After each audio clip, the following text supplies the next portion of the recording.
Los invito a abrir sus Biblias en la primera carta de Pedro. Primera carta de Pedro.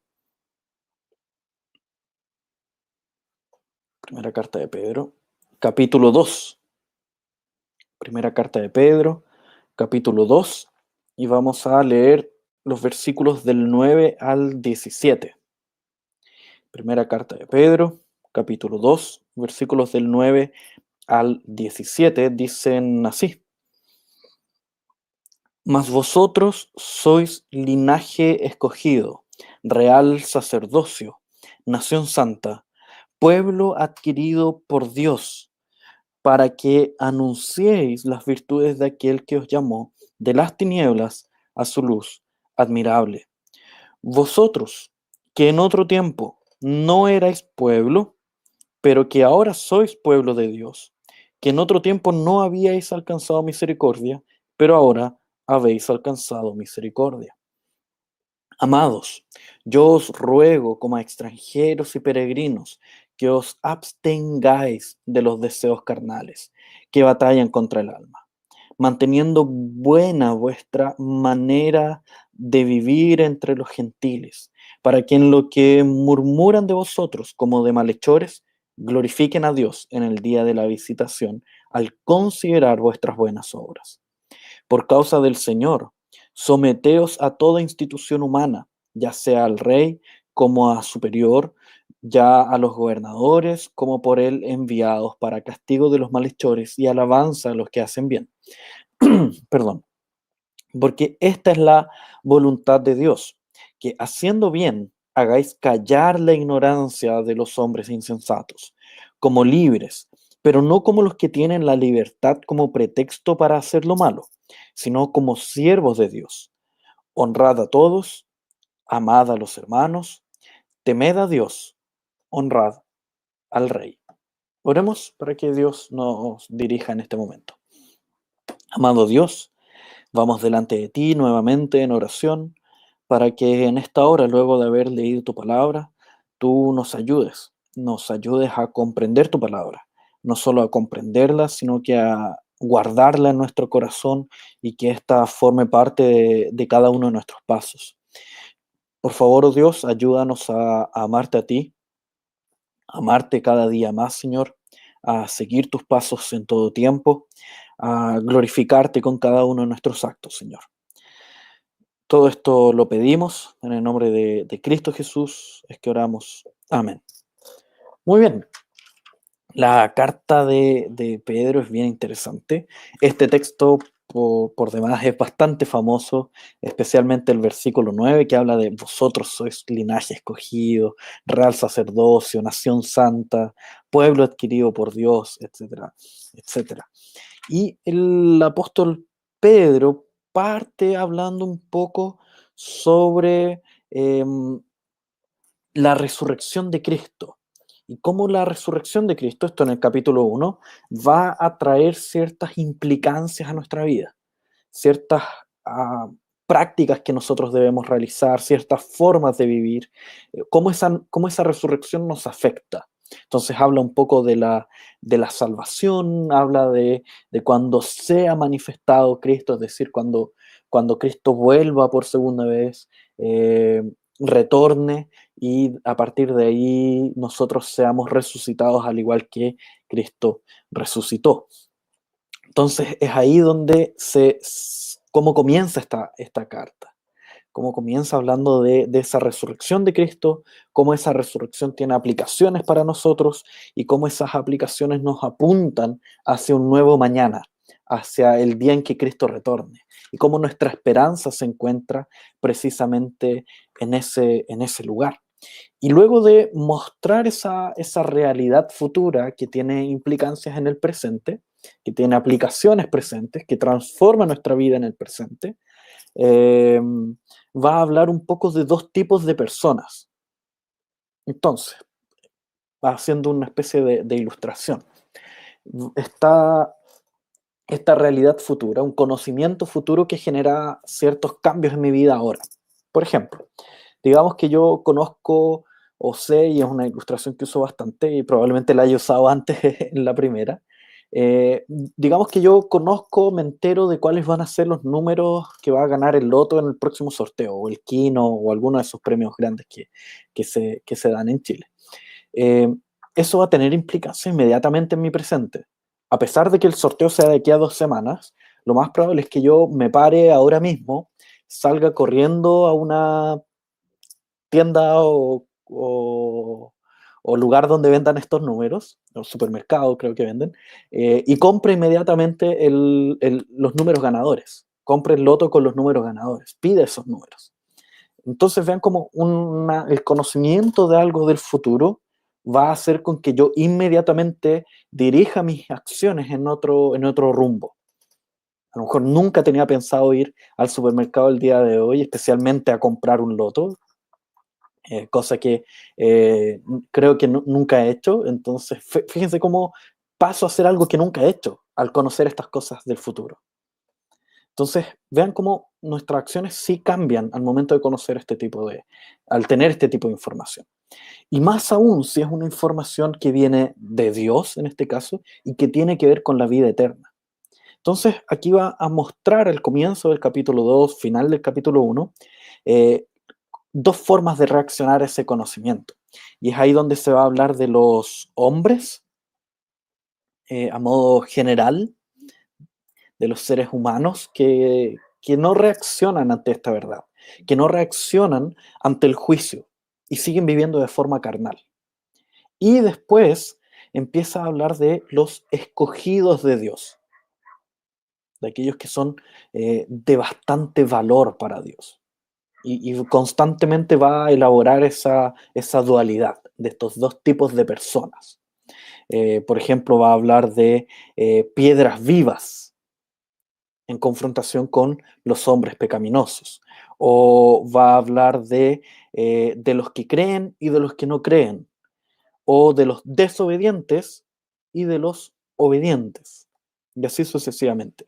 Y justo antes, en el versículo 8, se nos habla de aquellos que son desobedientes, de aquellos que desechan la obra de Cristo, y para ellos la obra de Cristo es piedra de tropiezo. Es decir, para ellos la obra de la palabra de Dios, la obra de Cristo, se torna algo que va a traer condenación para ellos y va a traer sufrimiento para ellos. ¿Por qué? Porque son desobedientes, porque no creen, porque no son piedras vivas, porque su corazón no ha sido transformado, y así sucesivamente. Y es ahí, en mostrarnos esa idea de desobediencia, es que viene esta parte de pero ustedes, más vosotros, en el versículo 9. Entonces, en contraste con estos hombres que son desobedientes, estamos nosotros. ¿Y quiénes somos nosotros? Y es ahí donde parte definiendo quiénes somos nosotros. Entonces, fíjense el versículo 9. Dice, vosotros sois linaje escogido, real sacerdocio, nación santa, pueblo adquirido por Dios. Entonces, fíjense cómo estas características muestran quiénes nosotros somos. Lo primero que nos muestra este texto es quién tú eres, quién yo soy, quién nosotros como iglesia somos. Entonces, fíjense cómo trata con nuestra identidad, con aquello que nos caracteriza plenamente, con aquello que no puede ser tirado de nosotros, sacado de nosotros, aquello que somos, que nos identifica, nuestra identidad, nuestro rasgo identitario, que, no, que nos define totalmente. ¿Okay? ¿Y cuáles son esos rasgos? Primero está la idea de linaje escogido, que tiene que ver con algo interno, algo que tiene que ver con el corazón, esa idea de linaje, de sangre, cómo esa idea de linaje afecta en todo lo que nosotros somos y hacemos. Esta idea de herencia que está por medio del linaje, de la sangre, tiene mucho que ver con lo más interno de nosotros, con esta idea del corazón, con esta idea del sujeto, de nosotros como sujetos, de mirar lo más interior de nosotros. Tiene que ver con esta idea de este trasplante de corazón que se hace en cada uno de nosotros cuando ocurre la conversión. Es decir, cuando siendo que nosotros teníamos un corazón de piedra, Ese corazón de piedra es extirpado, es sacado totalmente de nosotros y es colocado en nosotros un corazón de carne, que ahora palpita por las verdades del Evangelio. Y eso es sumamente interesante con esta idea de linaje escogido, que hemos sido escogidos para que sea hecha esta operación en nosotros, sin haber ninguna característica buena en nosotros, sin haber nada para merecerlo en nosotros, simplemente el hecho de necesitarlo al igual que todos. Y a partir de ahí somos adoptados como hijos. Esta idea de linaje es de alguien que estaba fuera fue adoptado como hijo y ahora puede tener parte de esta herencia, gracias a este trasplante de corazón que nos da vida y que podemos disfrutar de estas verdades. Entonces también tiene que ver mucho con cómo nosotros manejamos con la vida a través de aquello que actúa dentro de nosotros.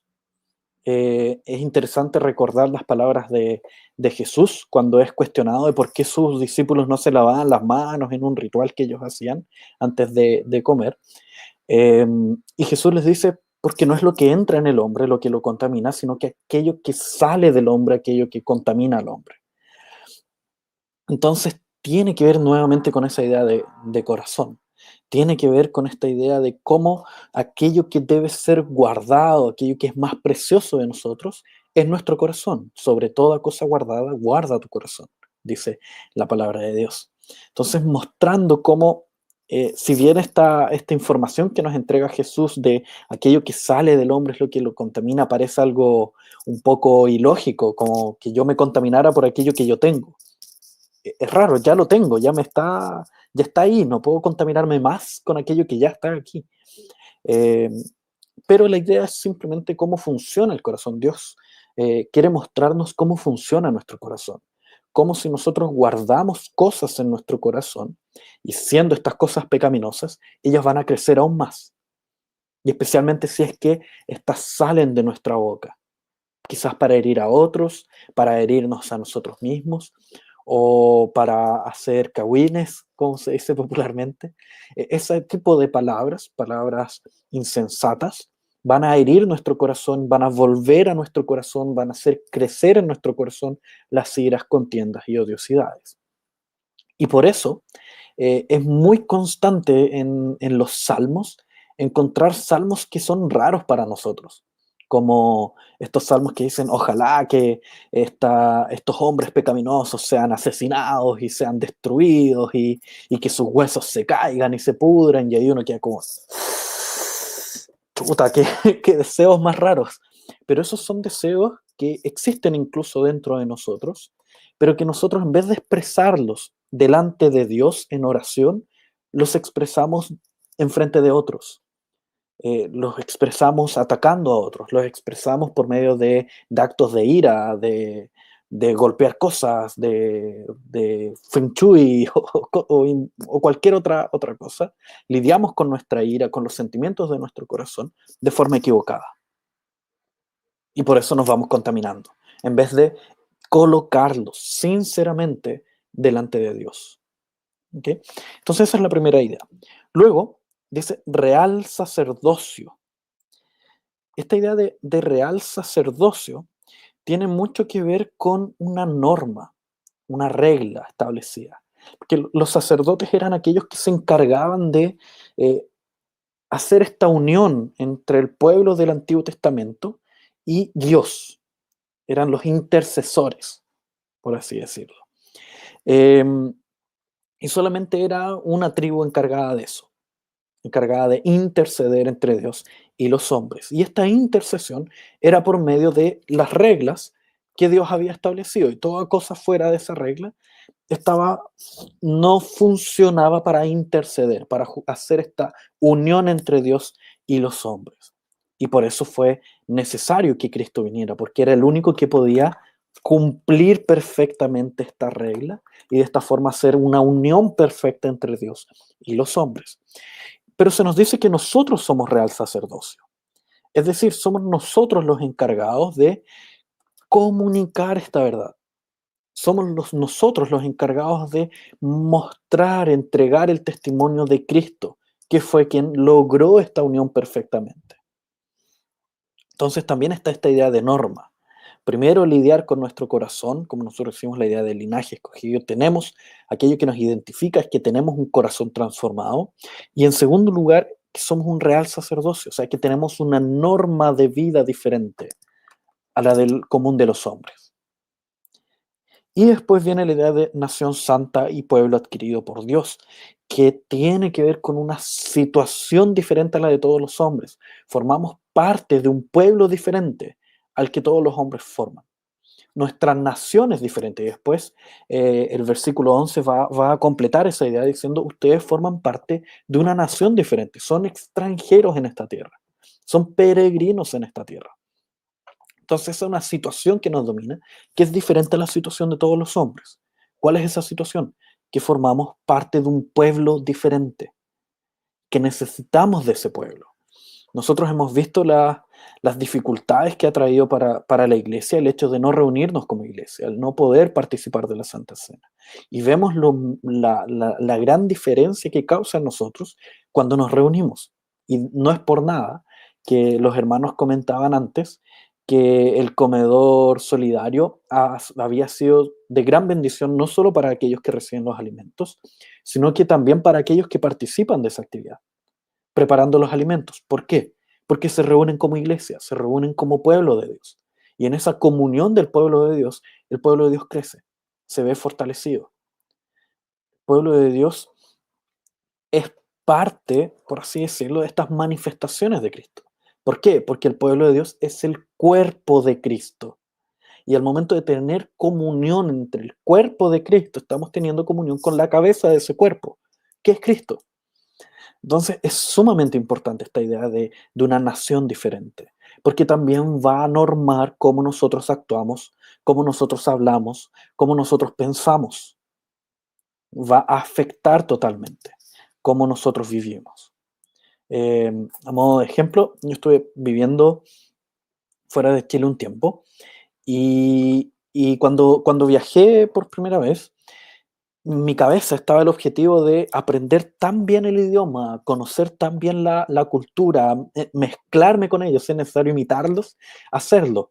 Y trataba de escuchar muy bien los fonemas, los sonidos, para poder imitar el lenguaje lo más posible, comer lo que ellos comían y absolutamente todo. Em, pero por más que trataba, por más que lo intentaba, aún así, después, en medio de la conversación, alguien me decía, tú no eres de acá, tú eres de otro lugar. ¿De dónde eres? Porque tu sonido no calza muy bien. Por más que yo tratara, aún así, los primeros 3, 4 meses me cayó muy mal la comida y sufrí bastante por eso, porque no estaba acostumbrado, porque no era ciudadano de esa tierra. No en ese momento yo era un extranjero ahí. Y por lo tanto, mi forma de comportarme, mis anhelos por ciertas comidas, por ciertas preparaciones, por distintas cosas, por ciertas formas de hablar, por querer escuchar ciertos sonidos, por querer ver ciertas cosas, como por ejemplo el querer ver la cordillera de los Andes, todas esas cosas tan simples eran parte de mis anhelos y por lo tanto me moldeaban, eran cosas que yo quería. Y aquí ocurre lo mismo, ahora que nosotros somos extranjeros en esta tierra, nuestros anhelos, nuestros deseos son en conformidad a la nueva tierra a la cual pertenecemos, al nuevo cielo y nueva tierra. Esta tierra que se nos será manifestada cuando Cristo vuelva. Entonces, y eso nos va moldeando, eso nos va formando, eso nos va transformando en nuestro día a día. Y es ahí donde surge la pregunta que hace un autor en un libro que se llama Una grieta en tu santidad. Este autor se llama Kevin DeYoung. Y él hace una pregunta para que uno se cuestione en su corazón. Él pregunta cuánto nosotros estamos amando la santidad o cuánto estamos deseando la santidad hoy en día. ¿Es un anhelo en nosotros? ¿Es un deseo en nosotros? ¿Y por qué él hace esta pregunta? Pregunta, él invita a que nosotros evaluemos nuestra vida y que por medio de esa evaluación podamos decir, chuta, ¿estoy luchando por ser más santo cada día? Si mi respuesta es un no o es un más o menos, eh, es probable que entremos en conflicto. ¿Por qué? ¿Por qué es probable que entremos en conflicto? Porque esa tierra de la cual nosotros somos ciudadanos, esa tierra de la cual nosotros nos hace extranjeros en esta tierra, esa tierra que anhelamos y deseamos, es una tierra santa, donde vamos a estar en comunión con un Dios santo, donde absolutamente todo será santo, donde no habrá ningún tipo de pecado. Entonces, si yo hoy en día no estoy anhelando ese tipo de vida, entonces, ¿qué me dice que voy a poder disfrutar de ese tipo de realidad, donde todo es santo? Si lo que yo hoy día estoy disfrutando, lo que yo hoy día causa mi gozo, es el pecado. Entonces, si no está ese anhelo en nuestro corazón por ese tipo de realidad, entonces debemos revisar nuevamente nuestro corazón y postrarnos delante de Dios y humillarnos delante de Dios y rogarle para que transforme nuestro corazón. No vaya a ser que estemos reuniéndonos dentro de este pueblo de Dios y quizás engañándonos sin darnos cuenta que a lo mejor estamos teniendo un corazón de piedra que aún no ha sido cambiado por un corazón de carne, que late, palpita por las verdades del Evangelio. Entonces, luego de mostrarnos esta realidad de quién nosotros somos, que somos linaje escogido, que tenemos un corazón cambiado, tenemos un nuevo corazón, somos nueva criatura, que además somos real sacerdocio, que tenemos una norma de vida diferente a la de todos los hombres, y que además tenemos una situación diferente, que somos pueblo de Dios. Él nos dice, ¿y cuál es el propósito de todo esto? ¿Cuál es el propósito de que Dios hiciera todo esto en nosotros? Nos transformara y nos hiciera ser esto que somos. Dice, para que anunciéis las virtudes de aquel que los llamó de las tinieblas a la luz admirable. Entonces ese es el propósito, anunciar. Nosotros estamos acá reunidos con el propósito de capacitarnos, de colocarnos una nueva mochila, de recuperar fuerzas y luego continuar anunciando en nuestro día a día las virtudes de aquel que nos llamó de las tinieblas a la maravillosa luz, a la luz admirable. Entonces, y ahí surge la pregunta, bueno, ¿y cómo hacemos eso? ¿Cómo anunciamos estas virtudes de Cristo? ¿Cómo anunciamos estas virtudes de Dios? Y es eso que se va a responder entre los versículos del 11 al 17. ¿Cómo anunciar esta maravillosa verdad, estas virtudes de Cristo? Dice así, versículo 11. Amados, yo os ruego, como extranjeros y peregrinos, que os abstengáis de los deseos carnales que batallan contra el alma, manteniendo buena vuestra manera de vivir entre los gentiles, para que en lo que murmuran de vosotros, como malhechores, glorifiquen a Dios en el día de la visitación, al considerar vuestras buenas obras. Entonces, la primera instrucción para poder anunciar las virtudes de Cristo es abstenernos de los deseos de la carne. Es decir, abstenernos de ese pecado que aún habita en nosotros. Anteriormente les dije que nosotros se nos sacó un corazón de piedra y se nos colocó un corazón de carne santificado, por así decirlo. Y ahí la pregunta es, bueno, entonces, ¿por qué continuamos pecando si ya somos nueva criatura? No hay una vieja criatura en nosotros, no hay un viejo hombre con el cual luchar. Bueno, lamentablemente aún queda la presencia del pecado. Es una presencia de residuo, residual. Es una presencia del pecado a modo de un parásito que habita en nuestro corazón. Y que es nuestro deber alimentarnos de la forma correcta para que ese parásito cada vez tenga menos fuerza, para ir matando ese parásito que aún habita en nosotros, ese pecado que aún habita en cada uno de nosotros. Es nuestro deber tomar estos antibióticos por medio de la palabra de Dios, por medio de la oración, por medio de la comunión con los hermanos, por medio de cada una de las prácticas devocionales que Dios nos ha dejado, por medio de la participación de la cena de la cual nos hemos privado durante un tiempo. Eh, pero cuando apenas nos reunamos podamos volver a participar de aquello porque ciertamente edifica nuestro corazón y nos ayuda en esta batalla contra los deseos de la carne. Esa es la primera instrucción de cómo anunciar virtudes de aquel que nos llamó de las tinieblas a la luz admirable. En primer lugar, absteniéndonos de los deseos de la carne, de aquellos deseos que surgen de lo más interior, de aquellos pensamientos, anhelos, deseos, querer que surge de nosotros. Y es importante luchar en contra de ellos. Y esta lucha va mostrando cómo aquellos que puedan estar murmurando en contra de nosotros eh, puedan verse completamente callados, como va a decir una de las siguientes instrucciones, y puedan glorificar a Dios, puedan entender que nosotros somos hijos de Dios, puedan ver que nosotros somos hijos de Dios. Y de esta forma, ellos glorifiquen a Dios en el día de la visitación. Es rara esa frase. Básicamente lo que está diciendo es que en el momento en el cual Cristo venga por segunda vez, Él va a tomar a sus hijos, a cada uno de nosotros, los hijos de Dios, y ellos van a ser, comillas, juzgados, pero no en función de sus pecados, no en función de sus malas obras, no en función de nuestros pensamientos, no en función de nuestros anhelos, nuestros deseos pecaminosos, no. Nosotros, como hijos de Dios, vamos a ser juzgados en función de nuestras buenas obras y únicamente en función de nuestras buenas obras que Dios preparó de antemano para que nosotros anduviésemos en ellas. Vamos a ser juzgados según las obras de Cristo, que hizo en nosotros, en este caminar que tenemos en Cristo, en el cual como niños pequeños tomados de los dedos de nuestro Padre, somos llevados por este camino que es Cristo. Y según esas obras seremos juzgados. No habrá un telón gigante que va a mostrar nuestros pensamientos pecaminosos, nuestros deseos pecaminosos, ni nada de eso para ver nuestra vergüenza. No.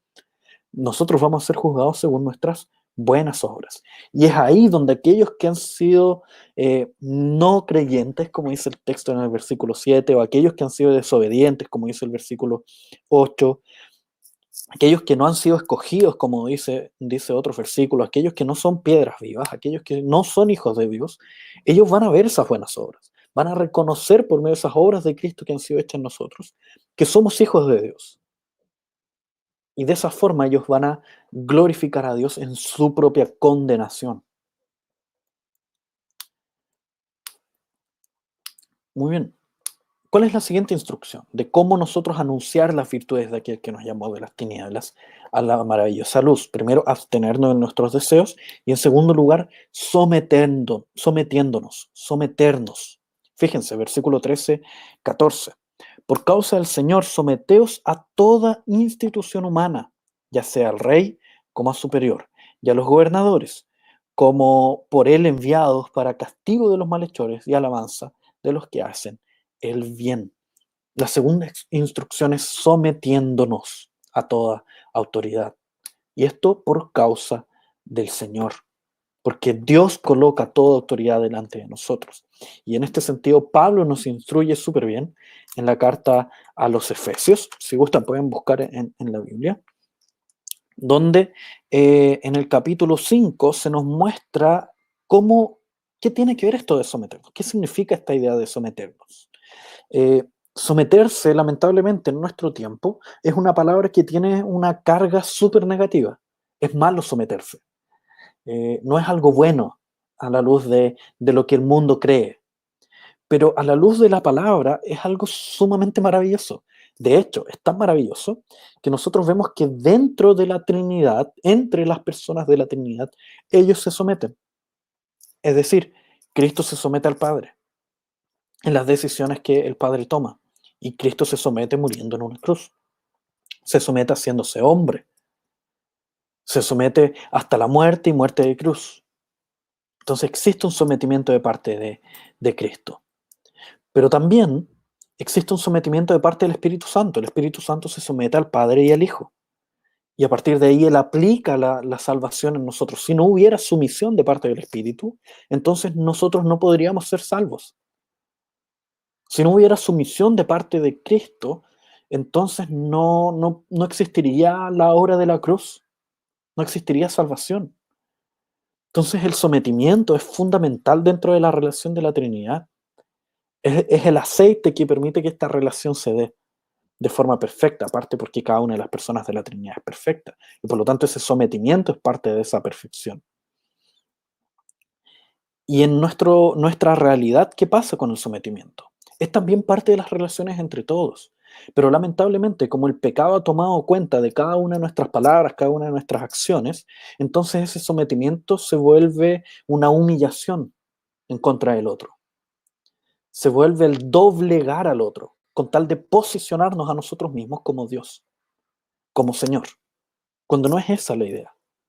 Cuando es la idea de una relación perfecta y armónica, es donde está el sometimiento adecuado según las Escrituras. De hecho, si nosotros vamos al capítulo 5, versículo 15, en adelante dice, y aquí voy a avanzar bastante rápido, no voy a hacer un nuevo sermón sobre estos textos de Efesios, dice así: mirad pues con diligencia cómo andéis, no como necios, sino como sabios. Entonces Pablo dice, sean sabios, anden como sabios. Y ahora empieza a explicar qué es andar como sabio o cómo se anda como sabio. Y da 3 instrucciones. Primero, aprovechando bien el tiempo, porque los días son malos, todo lo demás. Versículo 17, por tanto no seáis insensatos, sino entendidos de cuál es la voluntad del Señor. Entonces, en primer lugar, aprovechar bien el tiempo. Segundo lugar, conocer la voluntad de Dios, es decir, conocer la palabra de Dios, conocer qué es lo que Él establece, cuáles son sus preceptos, cuáles son sus normas. Y en tercer lugar, no embriagarse con vino, sino, en lo cual hay disolución, sino antes bien ser llenos del Espíritu Santo. Entonces, ¿cómo ser sabios o cómo andar como sabios? Aprovechar bien el tiempo, conocer la voluntad del Señor, conocer la palabra de Dios y en tercer lugar, ser llenos del Espíritu Santo. Y ahí, de los 3, el que es más difícil de entender es ser llenos del Espíritu Santo. Entonces, del 19 en adelante, 19 y 20 y el 21, va a explicar cómo uno se llena del Espíritu Santo. Entonces, va a decir, si usted quiere ser lleno del Espíritu Santo, haga lo siguiente, siga las siguientes instrucciones. Primero, 19, hablando entre vosotros con salmos, es decir, que nuestras palabras sean palabras relacionadas con la palabra de Dios, que nuestras palabras sean de adoración a Dios, ¿ok? Que el solo conversar con mis hermanos cause alegría en el Señor. Esa es un poco la idea. Entonces, hablando entre vosotros con salmos, himnos y cánticos espirituales. 2, cantando y alabando al Señor. Entonces, obviamente, el tema de la canción propiamente tal también debe estar en nuestros labios. Eh, Versículo 20, dando siempre gracias en todo, es decir, agradecer al Señor en todo. Porque esa idea de gratitud al Señor por todo lo que ocurre en mi día a día me va a llevar a mí a enseñarle a mi corazón que todo viene de Dios y que yo no soy Dios, sino que Jehová es Dios. Él es el Dios Altísimo, no yo mismo. Y hay una cuarta instrucción para poder ser lleno del Espíritu Santo, que es el versículo 21, que dice, sometiéndonos los unos a los otros. Y esa sería la cuarta instrucción, sometiéndonos los unos a los otros. Y luego de eso, de esas 4 instrucciones, en el versículo 22 en adelante, es como si Pablo dijera, ok, de esos 4, el más difícil de entender es someterse, porque cómo uno se somete los unos a los otros. Y a partir de ahí empieza a explicar constantemente cómo se dan estas relaciones de sometimiento los unos a los otros. Explica cómo las mujeres o las casadas se someten a sus maridos, cómo los maridos se someten a sus mujeres muriendo a sí mismos como Cristo murió por la iglesia. Explica cómo los hijos se someten a sus padres al obedecerles en el Señor y cómo los padres se someten a sus hijos en la medida que ellos no los provocan a ira, sino que son criados en la disciplina del Señor. Y también va a mostrar cómo los siervos se obedecen a sus patrones y cómo cómo los siervos se someten a sus patrones por medio de la sencillez, por medio del servicio, por medio del trabajo adecuado, del trabajo que glorifica a Dios, y cómo los patrones o los amos se someten a sus siervos en la medida que ellos lo hacen sin amenazas, sabiendo que el Señor de ellos es también su Señor, es como Dios es el Altísimo y no ellos, y así sucesivamente. Entonces, Fíjense cómo la idea de sometimiento está en las relaciones interpersonales totalmente. Y es eso lo que se muestra en este versículo 13 y 14, cómo nosotros debemos aprender de ese sometimiento los unos a los otros. Entonces, ¿cómo, cómo anunciar las virtudes de aquel que nos llamó de las tinieblas a la luz admirable? Absteniéndonos de los deseos de la carne, aquello que brota de lo más interior nuestro. En segundo lugar, sometiéndonos a toda institución humana, sometiéndonos los unos a los otros, como diría Pablo. Y en tercer lugar, haciendo callar la ignorancia de los hombres insensatos. Haciendo callar, eso nos suena mucho a poner la otra mejilla, pero fíjense que ese acto de hacer callar es precisamente poner la otra mejilla. No es el hacer callar golpeando la mesa, como años atrás hizo el rey de España con un gobernante de nuestra región. Eh, no es esa la idea, no es hacer callar por medio de la imposición de nuestra persona, de nuestras ideas, de levantarnos por sobre los otros, de erguir la voz. No tiene que ver con eso, tiene que ver con otras cosas. Tiene que ver con qué, con vivir en conformidad a la palabra de Dios, haciendo callar a los otros, viviendo de forma libre, pero no libre a los deseos de la carne, como se nos dijo anteriormente, sino que libre a la palabra de Dios, que es aquello que nos libera realmente, aquello que trae libertad a nuestro corazón, verdadera libertad, que quita los grilletes del pecado. Y de esta forma podemos ser verdaderamente libres. No es haciendo lo que queramos en todo momento, en todo lugar, sino que es sometiendo nuestra conciencia a la conciencia de Cristo, sometiendo nuestra conciencia a la palabra de Dios, conociendo la palabra de Dios. Y es ahí donde viene la pregunta: ¿cómo nosotros vamos a someter nuestra conciencia si no estamos pasando tiempo con las Escrituras? ¿Cómo vamos a someter nuestra conciencia si no estamos poniendo esa conciencia en oración delante de Dios? ¿Cómo vamos a transformar nuestra conciencia si no hemos sido transformados por la palabra de Dios? Si no hemos sido impactados y no queremos ser impactados por la palabra de Dios. Porque no la buscamos, porque no la leemos, porque no queremos. Y es ahí donde concluye este texto con el versículo 17, que es un resumen de todo, un resumen poético de todo lo que yo he dicho en estos 32, 33 minutos. Honrad a todos, amad a los hermanos, temed a Dios, honrad al rey. Entonces es a modo de resumen, como todos los hombres deben ser honrados, porque todos los hombres han sido creados a imagen y semejanza de Dios, y por lo tanto merecen la honra.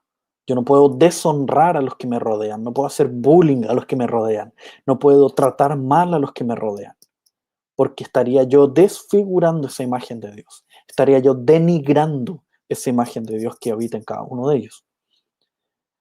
Amad a los hermanos, la relación de amor que se da por medio de esta comunidad de fe debe ser perfecta y eterna, porque todos hemos sido salvados por la misma obra que es perfecta y eterna. Por lo tanto, el amor que yo debo tener por cada uno de ustedes, así como cada uno de ustedes por mí, debe ser elevadísimo, porque sobre nosotros, o nosotros hemos sido cubiertos por el amor de Cristo, por la obra de Cristo. Temer a Dios. Cuarto principio, el temor a Dios. Y este temor no es solo ese temor reverente de rendir reverencia a Dios. No es solo eso. Lo es, sí, sin ninguna duda. Pero también es temor propiamente tal, miedo, pavor, porque Dios es todopoderoso. Y este todopoderoso se muestra en varias partes de las escrituras de forma bastante figurada, bastante clara, bastante imaginativa, por así decirlo, donde incluso en Habacuc se nos dice, hablando de este temor, que el sol y la luna se detienen cuando ellos ven una flecha del Dios Altísimo. ¿Cómo es eso? O sea, ni siquiera vieron a Dios, vieron la punta de una flecha del Dios Altísimo y ellos quedan parados. Estas figuras que son todopoderosas, que es el sol y la luna, que son, que son majestuosas a nuestra vista, que son enormes, que siquiera por acercarse un poco a mí me devastarían, me destruirían totalmente. Estas mismas figuras se detienen, paran delante del Dios, delante de una flecha del Dios Altísimo, llenos de pavor, como qué va a pasar ahora. Abren los ojos así enormemente delante de lo que pueda pasar, porque están llenas de pavor, se congelan del pavor delante del poder de Dios. Y ese poder de Dios es el que nosotros debemos ver e incluso temer. Pero esta relación de temor, gracias a la obra de Cristo, se ve transformada. ¿Por qué se ve transformada? Porque ahora este pavor está en contra de aquellos que están en contra de mí.